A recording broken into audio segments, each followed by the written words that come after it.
tutorial that the backyard of our home was meant to be sort of a site for a sleeping bunk set for sleepovers. And so the 8-year-old in our family was the designer. And she had basically looked for a place to have herself, her 3.5-year-old sister, and two friends to be able to have a sort of bunkhouse in the backyard.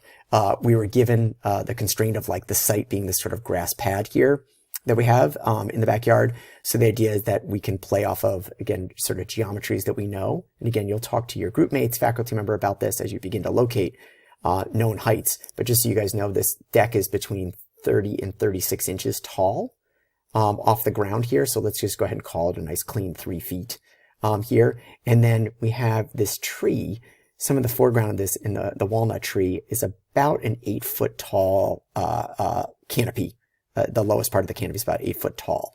Let's give you there. And then also the deck is parallel or perpendicular. So parallel to this line, perpendicular to this line of grass, perpendicular to this line of grass. But because we had the old driveway back in the day, we had it saw cut to make room for a more natural, sort of pervious surface to the yard instead of all the concrete that had been crumbling. This piece was cut up. This angle is not parallel or perpendicular. So it's these 3 sort of edges are parallel or perpendicular to the deck. And that was the sort of site orientation that the designer chose.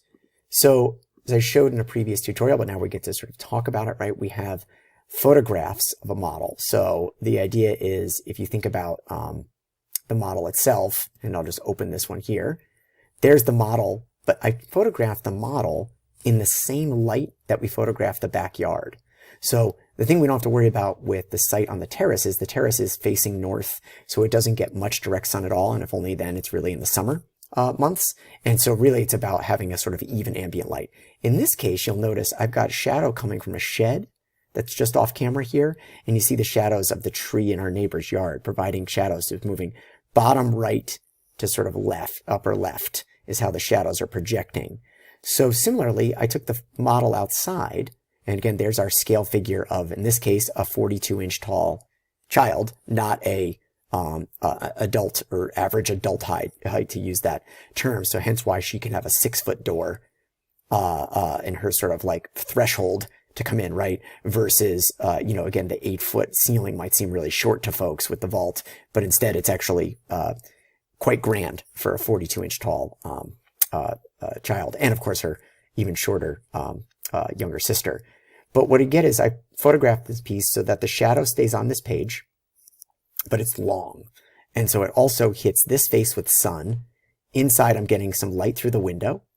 And then I have a more even backdrop. And this is actually Jen's hands showing you how, basically we have our model booth set up in studio, but you need some sort of prop to help you to cut against. It makes it a lot easier to look through, right? So you could start to play with these things later on, maybe a bit of a, not a hint, but a challenge of almost playing with the kind of green screen effect that happens in a lot of contemporary movies and sort of like various technologies where you actually can just replace a background. In this case, I actually want a little more fine-tooth sort of cut so I can actually take the shadow with me. So a green screen is a pretty sort of nice analog to think about. But in this case, we're just going to use our digital X-Acto and cut out. So I have my backyard and I have my model photo. So first thing I want to do is I want to double click here and I can unlock just like we've done in the past to allow me to transform. I'm going to pull some guides over just to see how I did with this photograph, right? How level I was. I want my verticals to be as close to vertical as possible. Again, this model was built, with an 8-year-old here, and you guys have actually spent a lot of the quarter working on craft and learning more about model making. So I sort of challenge you to be sort of like more precise. And obviously, again, disclaimer, there is hot glue used in this model, and you will not be using hot glue for final models. It's great for studies, but you would not be using a hot glue for a final model. It's has too many different sort of like crusty things that come on, or little almost like rubbery things, I should say, crusty, that come along, and the precision is nowhere near what's necessary when you're playing with that sort of fine-grained basswood. So I'm looking at this, I just play with that sort of distort tool here, sort of right-clicking after I do my Command-T. I'm looking at perspective, getting pretty close. I don't want to go too much further, and this panel is just slightly leaning out, right, in that way. But something just to think about as you start to correct a little bit. But you want those verticals to be up and down, parallel to each other. So parallel verticals. This is straight up and down. This is straight up and down, straight up and down. And then I know I'm going to be sloping because I'm vanishing over here somewhere and I'm vanishing over here. You don't need to know too much about that. Do not be concerned because that's going to come up later in the year, primarily in when we get to ARCH 133. Play more with perspective. But the camera is using perspective, so that's why we're there. So I'm going to go ahead and choose my polygonal lasso tool that we used in the first tutorial. I'm going to zoom in. And then I'm going to start to play with. I'm actually going to keep this scale figure in the model, hence the focus here. But I'm going to look at two things. One is I'm going to actually cut away everything but the shadow in the model. So I'm going to start over here. And I'm going to come along. And you see I'm tracing the shadow, the figure here.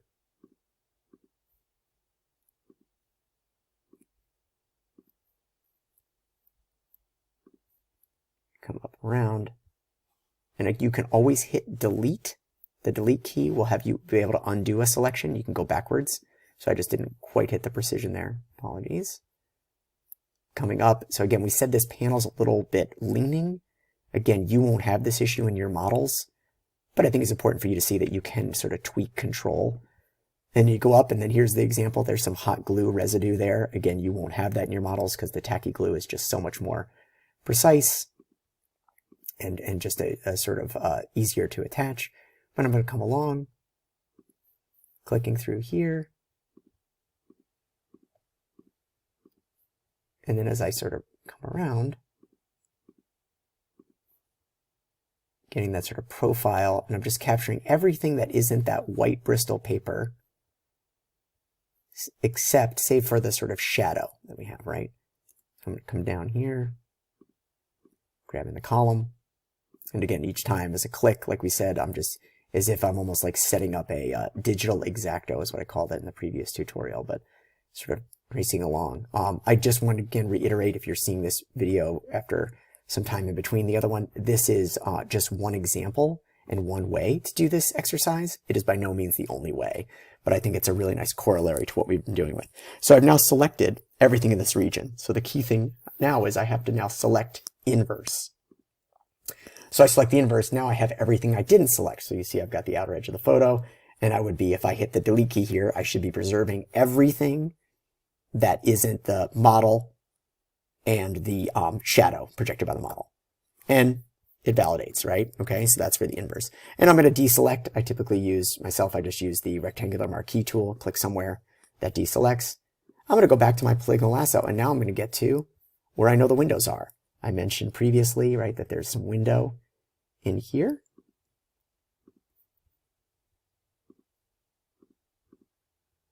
Oh, let's see, I just missed it, looking for that 0. And I'm going to delete. And then I'm going to come down here. You'll see again, I'm going to come down, and now I have the sort of scale figure here, which again is about 42 inches tall and represented in 1/2 inch equals a foot scale, which is on purpose, that since you guys are also with your final models, going to be playing with montage and that scale. Come around here, trimming out, and deleting.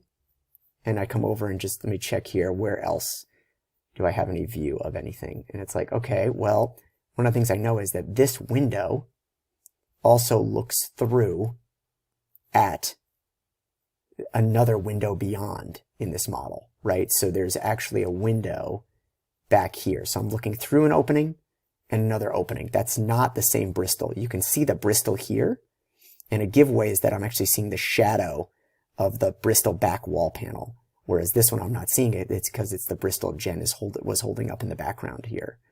So I come down and I'm seeing the top of, that's the bunk mattress that made there. And then again, the idea of like this here.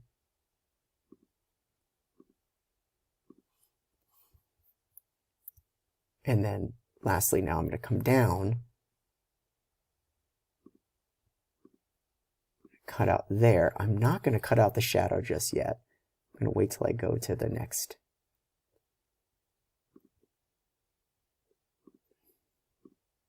Oh, I'm sorry. I'm glad I did this, right? That's actually the bunk mattress. Sorry about that. That's actually the mattress.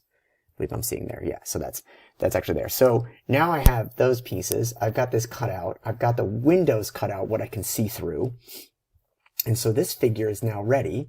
After I sort of deselect, I can do Command A or Select All. It's Command or Control A, depending on PC or Mac. And then I'm going to do an edit copy. So Control C or Command C. I'm going back to my backyard photo. And now I'm going to paste this in. And you can see now I've got this figure, how she sets up here, right? I've got this figure. And my photograph was close, but not dead on to the sort of height, I'm sorry, the angle of the backyard photo. So what's nice is I can now, using the command tool and perspective, I can start to play with. I know that this face wants to be vanishing or playing with that angle that is right here. It wants to be parallel to the house is what she decided, right? So in perspective, I can start to play with this kind of warping of that face. You see how it all, of course, by doing this, it makes the model get very wide. We're going to deal with that in a second. So it's way too wide in its proportion. But you see I'm getting closer to that angle.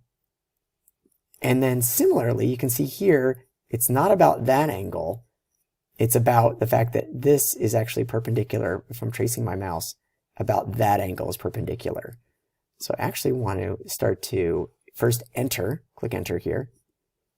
And then I want to play with Command T again, right click perspective. And I want to start distorting it this way. So I'm actually like fighting it a bit, right? I'm fighting certain things, right? So instead of doing that, because that's messing with this side, I can undo. Instead, now I can get to distort. And here I can start to play with pulling this face only. So you see I'm just pulling this bottom corner. And if I hold shift, I can go up and down or left to right in an orthogonal way. But I want to sort of keep those planes. I've kept my verticals vertical. And I'm roughly there, roughly. But now I'm too wide. So I can command transform again. And holding the shift key, I can start restoring that roughly, that feel of that kind of square sight, right? That kind of squarish piece. And now we can talk about height. Well, one thing we know is if this is the ground and this is 3 foot 6 inches tall, we know that this is 36. So now I can start to play with maybe going up a little bit in scale. And again, I'm seeing that line as it comes out into space. A little bit higher still. So I have a couple options, right? One is I'm going to make sure that I'm in line with this deck corner, which is pretty close. But I'm getting close here. It will not be the same struggles you guys will have because you've got all the geometry of the terrace to play with. So you can find all these different lines. Here I'm taking my best estimates based on an 8-foot tree canopy right there, which again tracks a bit. I'm getting pretty close. And then again, my canopy here. So I think if anything, I'm going to transform here and distort. I'm going to probably come down a little bit with this side. Getting close. And then again, I'm photographing, I'm taller than this 3 foot 6 inch figure. I'm standing at about 5 foot of eye line. It's getting pretty close. We're almost there in that way. So maybe just a little bit too short. So now maybe what I'll do is to make this seem a little less squat, I'm going to hold the shift key. I'm actually going to pull this up a little bit because I think we're getting closer to that kind of distortion changing. Okay. So we now, for better, better approximations could be happening based on the geometry of again, the terrace at the library.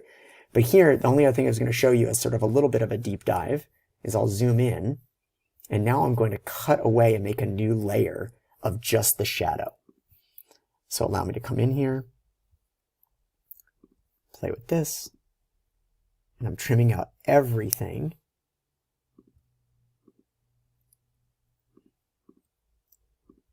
That isn't the model. So that's why I preserve the shadow to get to here. And you can see where this will help in context in just a second. So a lot of us will not be dealing with this explicitly due to the northern focus of the terrace. So the light is much more even. But as you understand photomontage and site stitching, it's a very, very helpful tool. And again, same thing with scale figures. Various projects would have entourage populating them later, but it can be very helpful, like to sort of like lay out. Coming around hand here, getting the back corner of the model.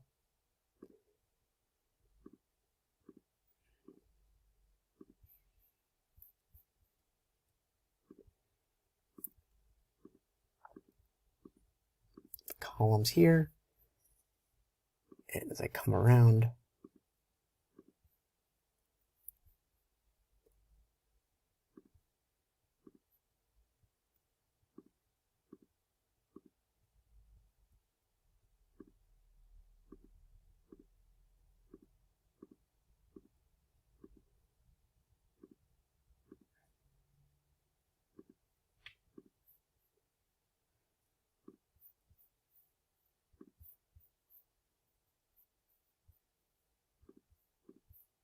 and I can be wider here because there's nothing there. Just capturing enough. And now I've captured everything that it is in shadow. Okay? So everything's in shadow now. So now what I have left to do is I can just do, as long as I'm on the right layer, and I'm on layer 1, and I'll go ahead and, double click in here and call that model. And now I'm going to edit, cut, and edit, paste. And now I have a figure that is the shadow of the model, and I drag it around. I'm going to call this model shadow. I'm going to put it behind in layer order. And so now I can do a couple things. One is I can image auto contrast, darken it up a bit. I can do image brightness contrast and start bringing the brightness down a little bit more that way. But I think right now we'll just keep it as this. But then there's a layer tool. You see this thing up here called normal. This thing, right? These different layer filters.